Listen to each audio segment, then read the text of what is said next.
Okay, time to talk about episodes 11 and 12 of Twin Peaks The Return. I figured not many people are watching these videos, so I could just kind of double up on this one.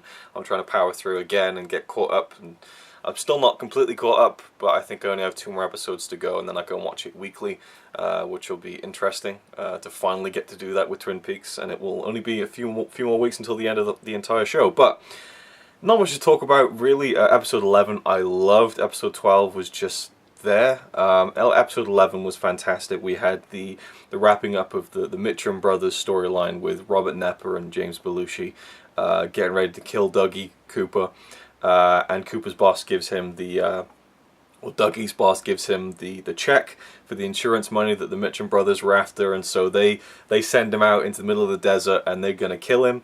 And you know, James Belushi's character is just like, he just cannot wait to kill him.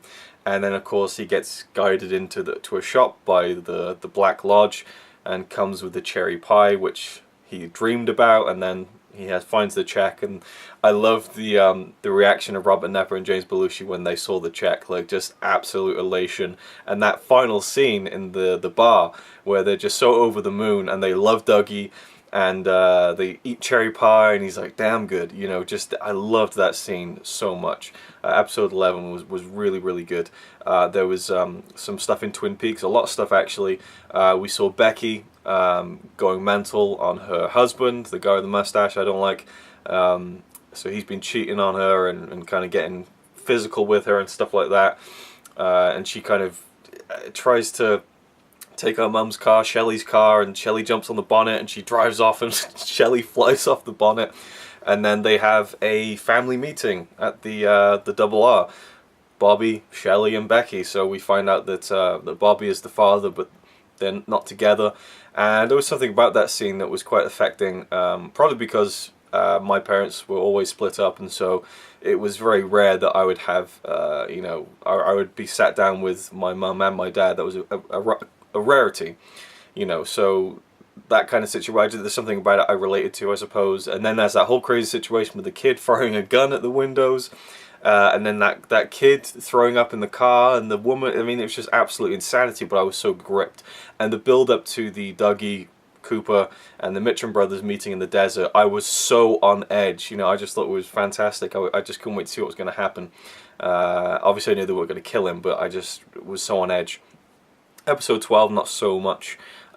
We get to see Sarah Palmer, and I thought she did fantastic. The actress who plays, I mean, she just really nailed a woman who probably, you know, that's probably what a woman who'd gone through the stuff that she went through in Twin Peaks would be like 25 years on. And as someone who worked in a grocery store, a supermarket, if you will, I've kind of encountered crazy people like that. So it's not too far removed from reality. And then you think about what she's been through, it's quite understandable that she'd have this little freak out in the supermarket, and you see her putting all the bottles of vodka in, so you kind of put 2 and 2 together as well. Loved that they kind of kept continuity with the movie, because the Palmer house is where it was in the movie. They returned to that location, and I loved the scene between her and Hawk. Hawk just checking up on her and seeing if she was okay. And I gotta say, Michael Horse has been a fantastic presence in this new series. He really brings a warm feeling to the proceedings, and he did that in the original series, but I feel like he's only aged better as an actor and as a presence, you know. I love Hawk in this new series, one of my absolute favorite parts of the show, by far. And then episode 12 we got to see Audrey as well, and also Benjamin Horne gets to hear what Richard Horne has been doing, killing that young kid accidentally, the hit and run, and also beating that woman to death within an inch of her life, and trying to kill the witness. So, you know, Benjamin Horne has kind of had a crash down to reality about his grandson and all the things he's been doing. And then we cut to Audrey, and we assume it's going to be Audrey looking for her son Richard, but she's looking for a guy called Billy.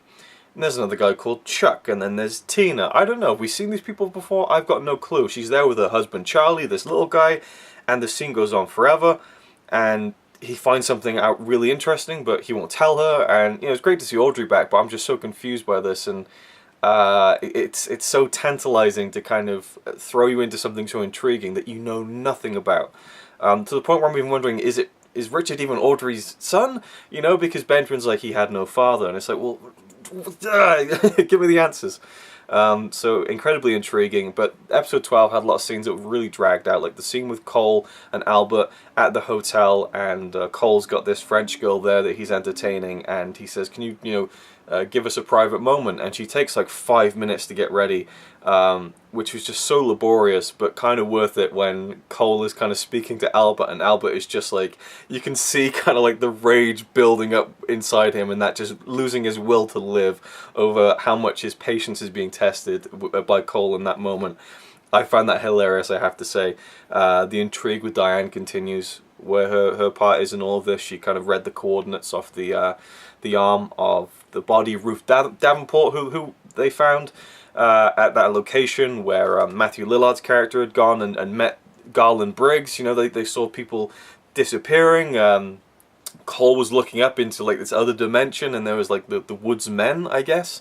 And Matthew Lillard's character's head got spontaneously exploded. I mean, lots of crazy stuff happened in episode 11. Episode 12 a little slower and a bit more kind of, we're not going to give you much yet. We still have the Sheriff Truman looking into, and Hawk looking into this, this event that's going to happen. You know, the clue they got from Garland Briggs' message that he left in the tube, and the owl ring symbol, the owl symbol, is on this old map that Hawk has, and he says to Truman, he's like, you don't want to know what that is. You know, so really interesting. Also, we finally got the meaning of the blue rose. And then it was 4 specific agents who learnt about this thing that was going on in the FBI, and it was Jeffries, it was Chet Desmond, Albert, Cole, and I guess 5 then, because you had Cooper as well. And that Albert and Cole were the only 2 who haven't gone missing. You know, so I love that connection, the blue rose thing, and what it meant. So, still loving the series. Episode 12 was a bit of a, because I want more, but at least we're getting more, I don't know what I'm trying to say, but, you understand, it's sometimes frustrating when scenes drag out so much, and you just want to get to the next bit. I loved how in episode 12, there's one scene with Cooper. He's probably in the episode for about a sum total of 8 seconds. He goes out with Sonny Jim into the backyard to play a game of catch. Sonny Jim just throws the ball in, it just bounces off his shoulder, and that's it. Like, I thought that was hilarious. I hope Carl McLaughlin got paid very nicely for that episode. So, yeah, I'll leave it there. That's about it, I guess. On with episode 13, 14, and hopefully I'll get caught up. So, yeah, I'll play as it goes. Let me know how you're enjoying this series at this point in time, and I'll see you in the next one. He's alright by me. Apart from the fact he throws cans and Carlin into a tree. Yeah, he's really cool. Yeah, he's really cool. But he's not quite as cool as you.